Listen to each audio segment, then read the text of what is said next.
Assalamualaikum warahmatullahi wabarakatuh. Di sini dari kelompok kami izin memaparkan materi tentang proses go public.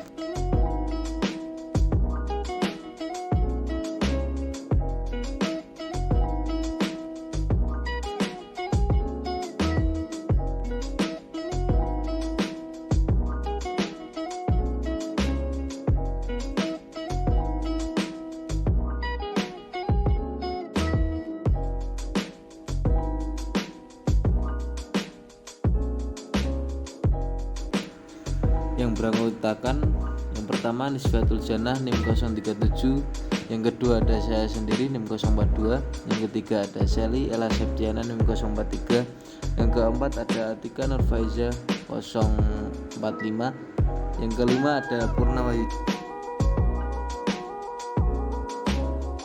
Pengertian go public. Pengertian go public sendiri, penawaran umum atau sering pula disebut go public adalah kegiatan penawaran saham atau efek lainnya yang dilakukan oleh emiten atau perusahaan yang akan go public untuk menjual saham atau efek kepada masyarakat berdasarkan tata cara yang diatur oleh Undang-Undang Nomor 8 Tahun 1995 tentang pasar modal dan peraturan lainnya.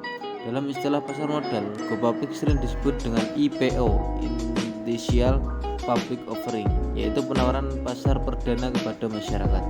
Perusahaan memiliki berbagai alternatif sumber pendanaan baik yang berasal dari dalam maupun dari luar perusahaan.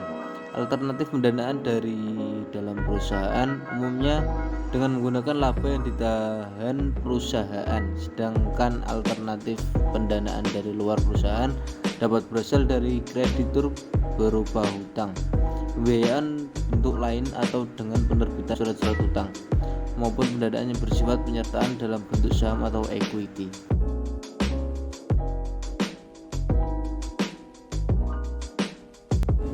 Perkenalkan, nama saya Nisbatul Jannah NIM 2050510037. Nah, di bagian ini kita akan membahas tentang tujuan perusahaan go public. Tujuan yang pertama yaitu untuk memperbaiki struktur modal. Tujuan pertama yaitu untuk mendapatkan dana ekspansi atau perluasan atau diversifikasi usaha dengan tujuan memperbaiki struktur modal perusahaan. Ketika akan melakukan ekspansi atau perluasan cabang perusahaan, maka perusahaan tersebut tentu membutuhkan bantuan modal dan juga dana. Go public akan menjadi alternatif perusahaan untuk mendapatkan dana tersebut. Perusahaan akan mendapatkan tambahan dan melalui investor atau masyarakat yang berminat akan saham yang ditawarkan.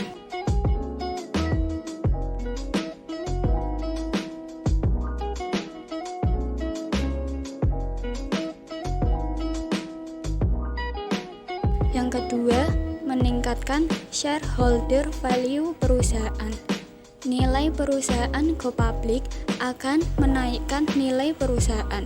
Nilai tersebut akan tampak pada bagaimana perusahaan melakukan tawar-menawar. Jika perusahaan diperkirakan sebagai perusahaan yang memiliki prospek yang besar, maka nilai saham akan tinggi, begitu pula sebaliknya. Yang ketiga adalah untuk mendapatkan keuntungan atau divestasi. Melepaskan sahamnya kepada publik agar mendapatkan keuntungan atau divestasi. Seperti yang diketahui sebelumnya, bahwa pengertian dari perusahaan go public adalah perusahaan yang menjual saham dan siap dinilai secara terbuka oleh masyarakat.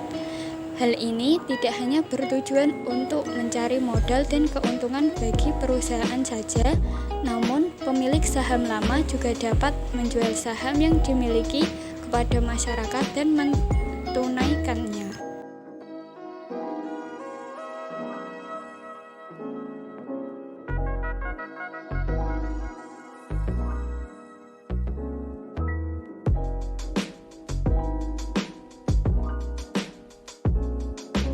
Selanjutnya yaitu manfaat go public.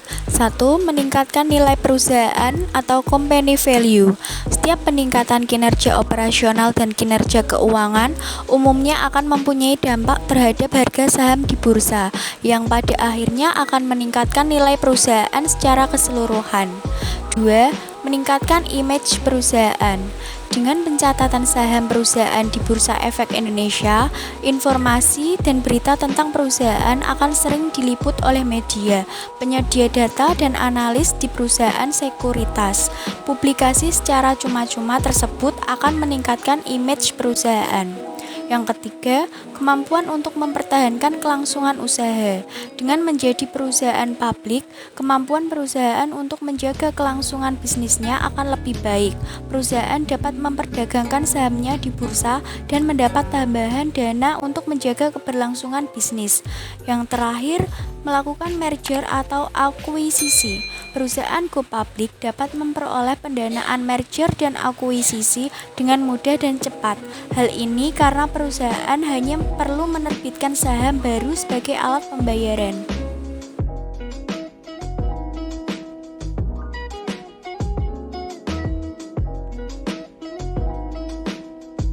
Kenalkan, nama saya Atika Nur Faizah, NIM 047. Di sini saya akan menjelaskan mengenai syarat-syarat perusahaan go public. Untuk melakukan IPO, perusahaan harus mendaftarkan dirinya ke Bursa Efek. Namun, sebelum mendaftarkan, ada beberapa syarat yang harus dipenuhi, yaitu 1. Memiliki aset nyata atau real asset minimal 100 miliar. Salah satu syarat utama untuk melakukan IPO adalah memiliki real asset minimal 100 miliar. Aset nyata ini merupakan total aset yang sudah dikurangi beban pajak. Besarnya nilai aset bisa menjadi bukti bahwa perusahaan tersebut mampu mengelola asetnya dengan baik, sehingga modal yang mereka peroleh dari initial public offering dapat mereka kelola dengan baik.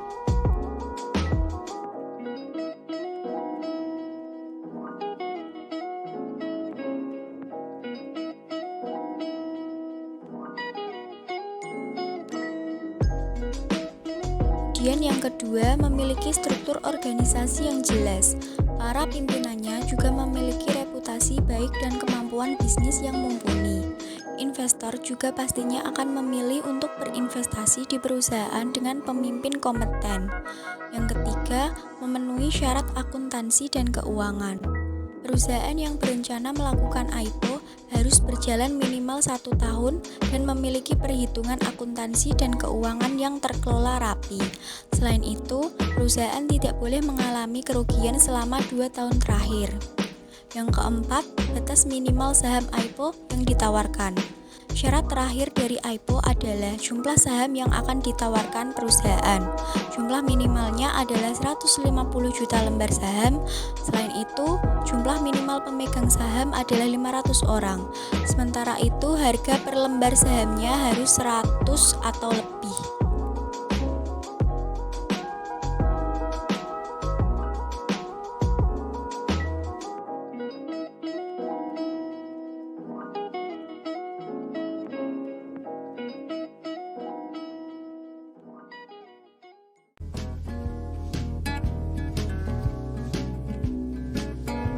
Perkenalkan, nama saya Sally Ella Septiana dengan NIM 043. Di sini saya akan melanjutkan materi mengenai proses perusahaan menjadi go public.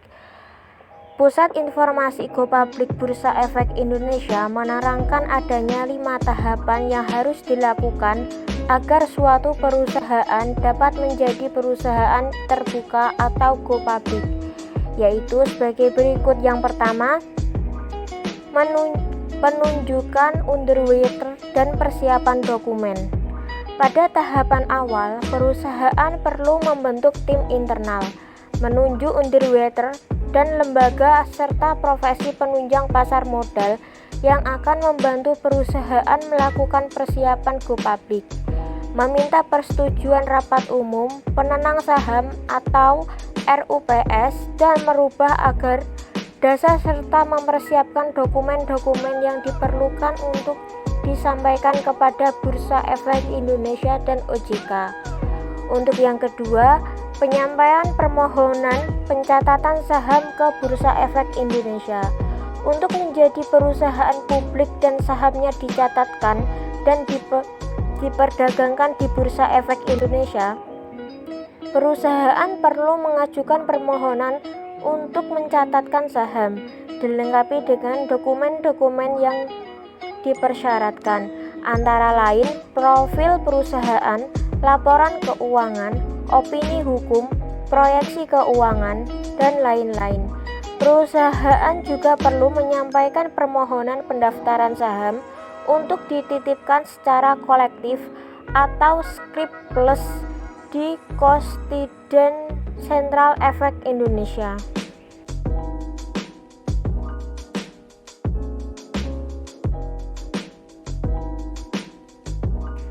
Untuk yang ketiga, penyampaian pernyataan pendaftaran ke OJK. Setelah mendapatkan perjanjian pendahuluan pencatatan saham dari Bursa Efek Indonesia, perusahaan menyampaikan pernyataan pendaftaran dan dokumen pendukungnya kepada OJK untuk melakukan penawaran umum saham. Dokumen pendukung yang diperlukan antara lain adalah prospektus.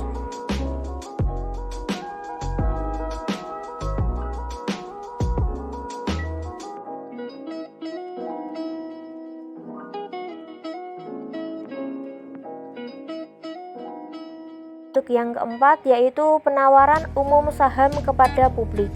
Masa penawaran umum saham kepada publik dapat dilakukan selama 1-5 kerja. Dalam hal permintaan saham dari investor melebihi jumlah saham yang ditawarkan, maka perlu dilakukan penjatahan. Uang pesanan investor yang pesan sahamnya tidak dipenuhi harus dikembalikan kepada investor setelah penjatahan.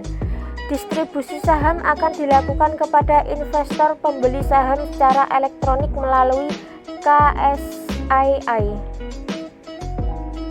Untuk yang terakhir, yang kelima, yaitu pencatatan dan perdagangan saham di Bursa Efek Indonesia.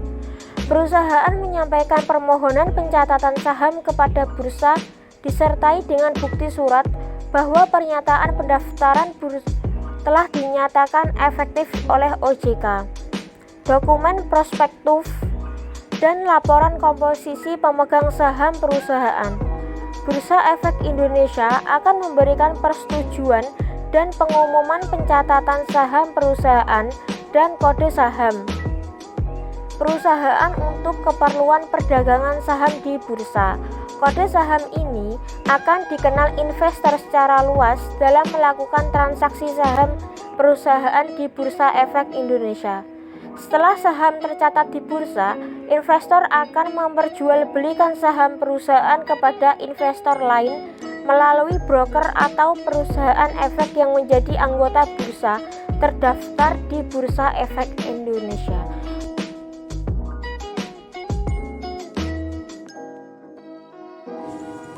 Sekian materi yang dapat kami sampaikan. Terima kasih kepada semua pihak yang telah berkenan menonton video ini. Semoga dapat memberikan manfaat bagi kita semua. Akhirul kalam, wassalamualaikum warahmatullahi wabarakatuh.